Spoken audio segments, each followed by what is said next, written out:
Hi everyone, Todd Rowe here from BitX. Today we're going to talk about women-owned businesses and government contracts and how to take advantage of it through purchase order financing.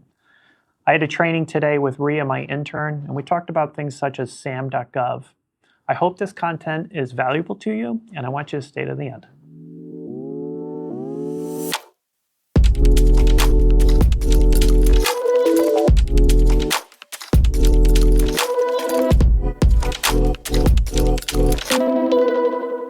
So say I'm a female entrepreneur looking to get into government contracts.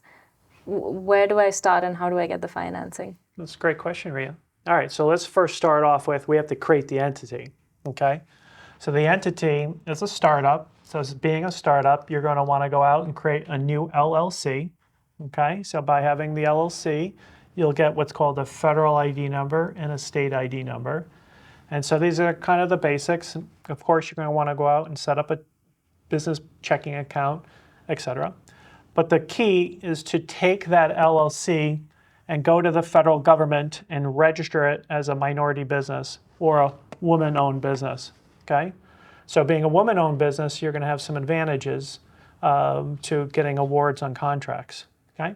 So once you're set up appropriately with the government and with your state and local governments, okay, you're going to want to go to what's called sam.gov, and you want to peruse the website for ongoing contracts that need to be fulfilled.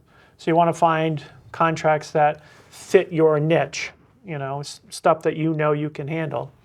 And so you go and apply for that contract, and then what's going to happen is you're going to be awarded the contract, which is fantastic, okay? So now you're like, oh, I just got awarded a $1 million contract to produce a widget. We'll say that widget's this marker, okay? So you now have to go to your manufacturer and say, I have a $1 million contract to produce this marker. And how much are you going to charge me to produce the marker? And then it'll say, all right, of that $1 million, let's just say it's $200,000 to produce the marker, okay? Then you're going to come to me at BitX and you're going to say, Todd, how do I finance this? I don't have $200,000. I don't have $1 million laying around. How do I finance this? So from there, you're going to come to me and I'm going to get you what's called purchase order financing. So in purchase order financing, even though you're a startup, woman-owned business, they're not really concerned about you and your credit and how much money you have in the bank. They know that this federal contract is good as gold. They know the federal government is going to pay because it's been budgeted for that. Okay, so these monies are budgeted for it. They're ready to go. They're ready to be, producing the widget.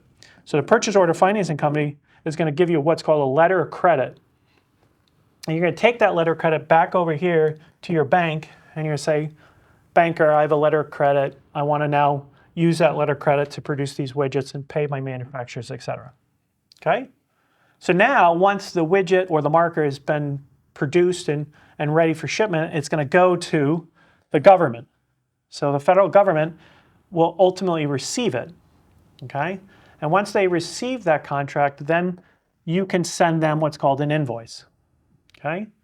So is the government a fast payer? No.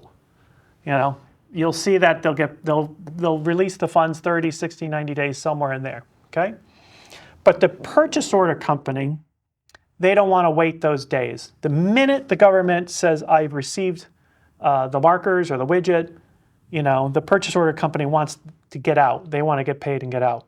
So they're going to bring in what's called a factoring company. Now the factoring company, they're willing to wait the 30, 60, 90 days, okay? And so once the government pays the invoice, the factoring company will get paid. They'll take out their fees and expenses and then release the final funds to you. And that's your profit, okay?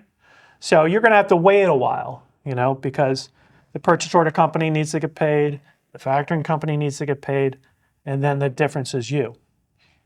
But what a great business model, because again, as a startup entrepreneur, women-owned business, you're taking on $1 million contracts with no money in the bank.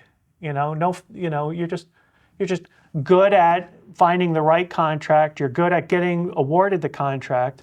You're good at working with BitX to get the financing, okay? And so you just do it again and again and again. You just keep getting awarded contracts, keep fulfilling those contracts, keep your relationships with your manufacturer, keep your relationship with the government entities, keep your relationship with the finance company. You sit in the middle and you just wash and repeat, wash and repeat, wash and repeat. You're just managing the flow, the ballet. And then that's how you become a woman-based entrepreneur that manages government contracts. I hope you found this content valuable. To recap, here are 3 things that we discussed. Set up your entity appropriately. There's no money to enter, and work with BitX to make the transaction work. So don't be shy. Give me a call, find me, DM me, follow, like, and share, and I'll see you in the next one.